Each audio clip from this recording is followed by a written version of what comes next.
ခဲ့တာလည်းတော့မလို့ကြိုက်လေးညချောင်းလေးမင်းကတည်းကတော့ကြပြီပေါင်းနေကြစုမိတဲ့ကငယ်စဉ်ကကြောင်းတွေကိုရံပြီးပြောပြတဲ့ဆိုမင်းတွေနာမည်မင်းကြောင့်များရောက်လာရင်ပြောရင်စိတ်ဒီကြိုက်တယ်မင်းကတော့တို့နဲ့ပေါင်းလာပဲမောင်ထဲမှာဆက်ရှောင်းနေစေ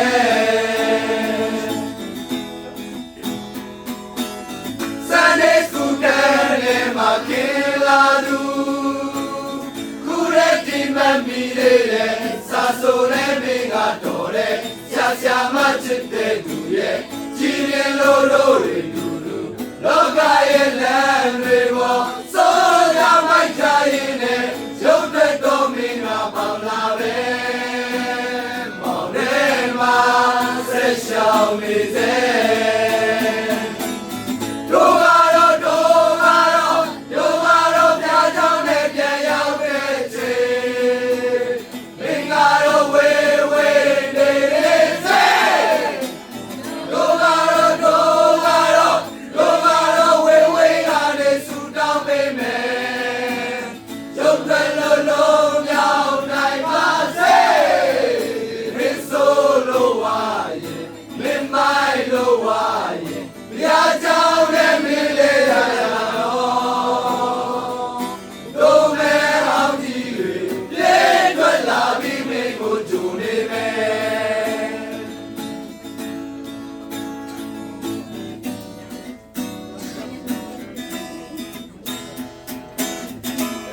ရှင်းလမ်းပါကြည့်ပေါ်ငါကိုယ်တိုင်